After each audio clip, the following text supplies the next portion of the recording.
Day 7 mission 6090 चा आलेला आहे केमिस्ट्रीचा. सो सगळ्यात महत्वाचं की 7वा दिवस पण उजाडला आज आणि 7व्या दिवसाचा व्हिडिओ देखील अपलोड झाला. So elements of group 16 and 17 and 18 असे या तिन्ही ग्रुप्स मधून नक्की IMP काय काय केलं पाहिजे यावरती थोडंसं आपण लक्ष टाकूया. पेज नंबर 138 आणि 139 वरती सगळ्यात महत्वाचं की अकरन्स ऑफ 16, 17, 18 वरती मेनली काम करा की 16, 17, 18 ग्रुप्स मध्ये जे एलिमेंट्स आपल्याला भेटतात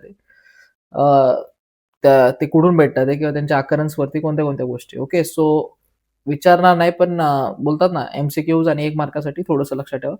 इलेक्ट्रॉनिक कॉन्फिगरेशन तुम्हाला येतच असेल आणि नसेल येत तर थोडंसं ते चांगल्या पद्धतीने करा.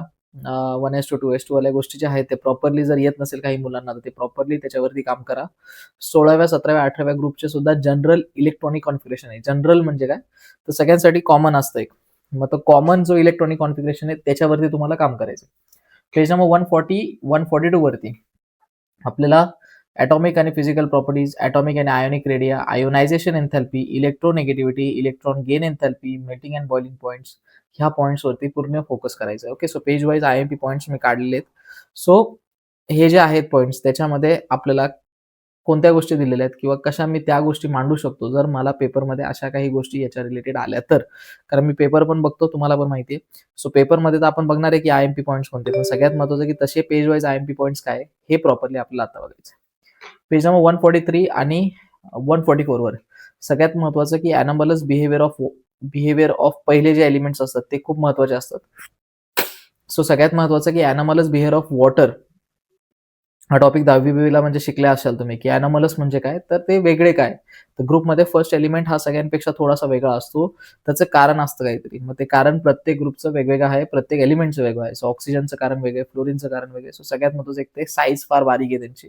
एक कॉमन बोलतात ना एक कॉमन कारण आहे. सो हे ॲनोमलस बिहेवियर हे वेगळे काय इतरांपेक्षा तर ते प्रॉपरली एक्सप्लेन करता आले.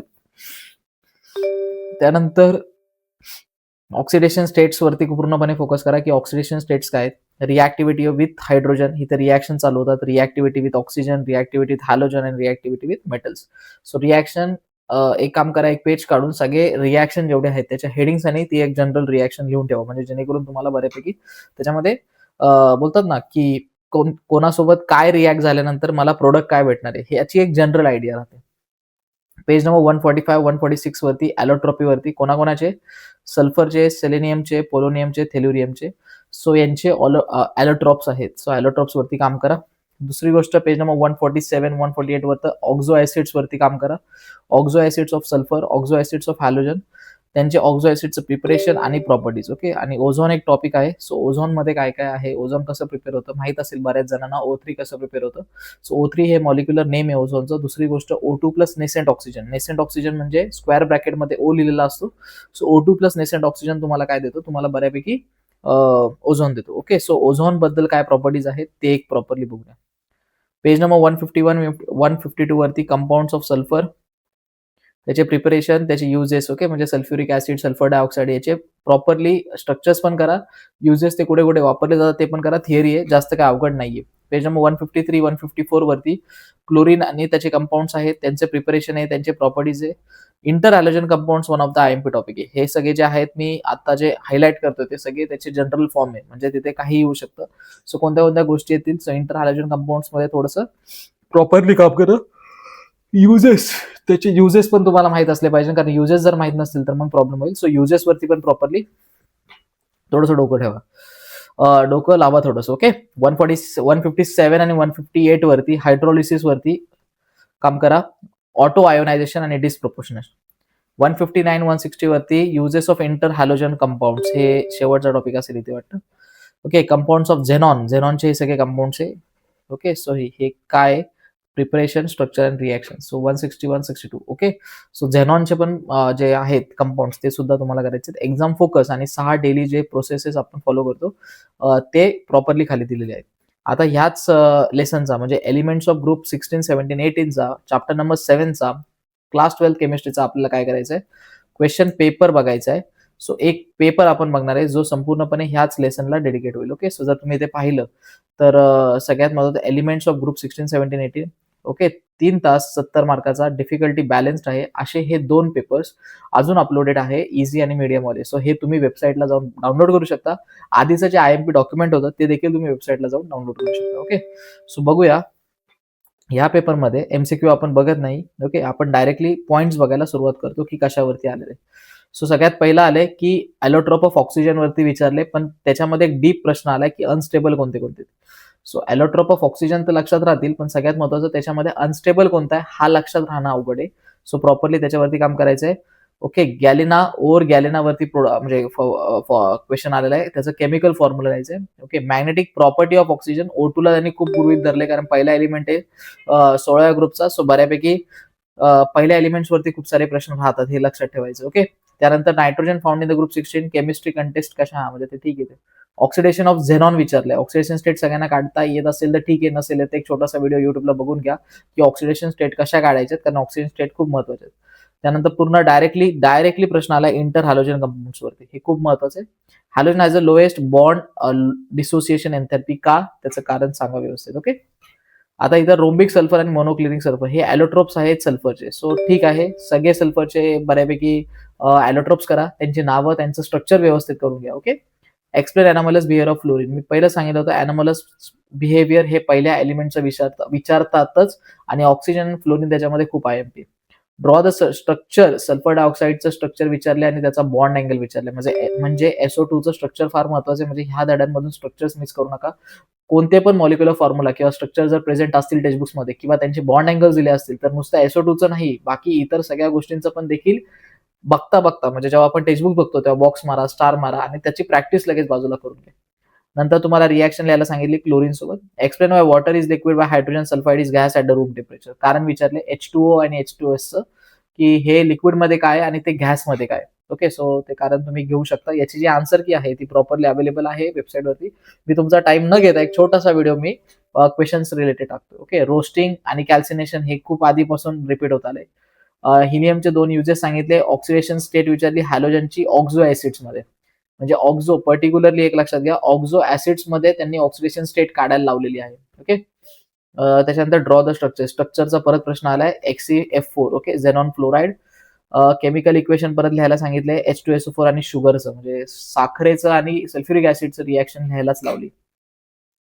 त्यानंतर ॲटॉमिक रेडिया, खूप IMP टॉपिक असतो हा. ॲटॉमिक रेडियावरती सगळ्यात महत्वाचं काय आलंय तर ट्रेंड्स म्हणजे डिक्रीजिंग आहे. आता वरतून खाली येताना काय होतं ग्रुप 16 मध्ये साहजिक आहे, एकदम नॉर्मल गोष्ट आहे की साईज जी आहे ती मोठी होते, आणि आपण पिरियड मध्ये जेव्हा जातो म्हणजे आडवा जातो फ्रॉम लेफ्ट टू राईट, जेव्हा when we move left to right जात असताना जी साईज असते ती बऱ्यापैकी छोटी होत जाते.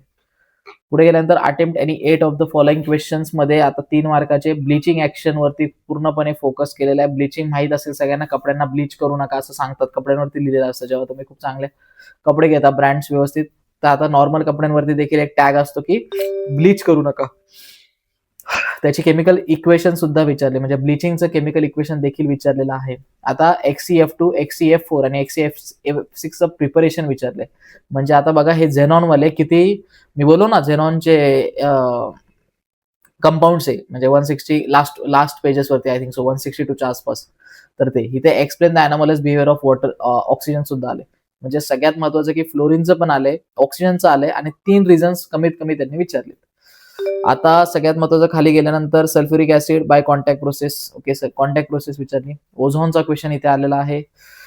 त्यानंतर सगळ्यात महत्वाचं की सल्फर डायऑक्साईड SO2 प्रिपेअर होतोय लॅबोरेटरीमध्ये. ओके. सल्फर डायऑक्साईड लॅबोरेटरीमध्ये प्रिपेअर होतोय सोडियम सल्फाईड पासून, तर ते कसं आणि त्याचे रिॲक्शन. ओके. म्हणजे प्रिपरेशन्स वरती पूर्णपणे भर तुमचा असला पाहिजे हे लक्षात ठेवा. Classify the following oxides at acid, basic and amphoteric and neutral. Okay good. ऑक्साइड्सला आपल्याला क्लासिफाय करायचे की कोणते ऍसिडिक आहे, कोणते बेसिक आहे, कोणते एम्फोटेरिक आहे आणि कोणते न्यूट्रल आहे. सो 4 गोष्टींचं क्लासिफिकेशन त्यांनी आपल्याला विचारलेलं आहे, आणि आपण प्रॉपरली ते जमलं पण पाहिजे. मग यांचे डेफिनेशन्स पण करा, एक्झाम्पल्स पण करा. आता तुम्हाला क्लासिफाय करायला येण्यासाठी तुम्हाला आधी डेफिनेशन्स करावे लागतील, आणि जर येत नसेल तर मग बऱ्यापैकी AI दादाकडून ते समजून घ्या. ओके. सो AI दादाला तुम्ही प्रश्न टाकला तरी तो समजून सांगेल, किंवा आन्सर की मधून केला तरी इट्स ओके, तुम्ही करू शकता. Explain the oxidising property of ozone with the help of its reaction. Okay. म्हणजे आता ही रिएक्शन आहे KI ची. Describe the structure of it झालं. परत इंटर हॅलोजन कंपाऊंड हा 3 मार्काला देखील प्रश्न आलेला आहे. 3 uses of neon and argon, खूप महत्वाचा प्रश्न आहे. 3 uses of neon and argon एकदम भारी प्रश्न आलेला आहे. परत क्लोरीनचे रिएक्शन आले. ओके, अल्युमिनियम सोबत, फॉस्फरस सोबत आणि सल्फर सोबत अल्युमिनियमचे रिएक्शन लिहून इक्वेशन लिहायचं. आता 4 मार्कासाठी यांनी कोणत्या कोणत्या गोष्टी घेतल्यात बघू. सल्फ्युरिक ऍसिडला गृहीत धरून यांनी प्रश्न विचारलाय. डिहायड्रेटिंग प्रॉपर्टी एक्सप्लेन करायला सांगितली. ऑक्सिडायझिंग प्रॉपर्टी एक्सप्लेन करायला सांगितली. सोडियम क्लोराईड NaCl सोबत रिएक्शन विचारली आणि त्याचे 2 युजेस विचारले. म्हणजे बघा, एक सल्फ्युरिक ऍसिड वरती 4 क्वेश्चन्स आले. म्हणजे सल्फ्युरिक ऍसिड किती महत्वाचं आहे.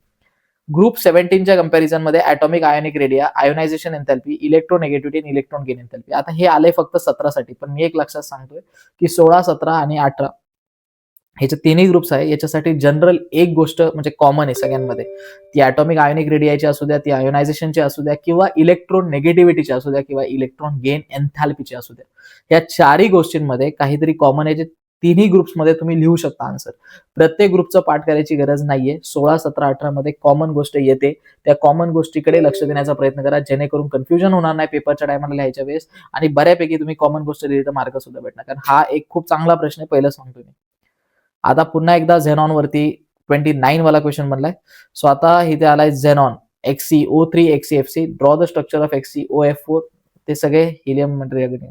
आता मी इथं खाली क्लोरीन वरती खूप चांगला भर दिलाय त्यांनी. Describe the preparation of chlorine by HCl and MnO2, electrolysis of brine, आणि त्याची एनोड अँड कॅथोड रिएक्शन विचारते. म्हणजे क्लोरीनचं प्रिपरेशन आणि सगळ्यात मध्ये वरती H2SO4, एवढे 2 गोष्टी बोलतात ना कॉमन आहे, पण त्याच्यावरती बऱ्यापैकी त्यांनी भर दिलाय. 31 एलोट्रॉप्स वर आलेले आहेत आणि ते सुद्धा सल्फरच्या आलेत. आता बघूया की वेगवेगळे जे सल्फरचे एलोट्रॉप्स आहेत त्यांचे स्ट्रक्चर्स आपल्या सिलेबसमध्ये आहेत.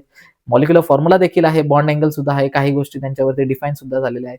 सो सगळ्यात महत्वाचं की एलोट्रॉप्स वरती काम करा. ओके, सो हे आहेत मेन IMP पॉइंट्स.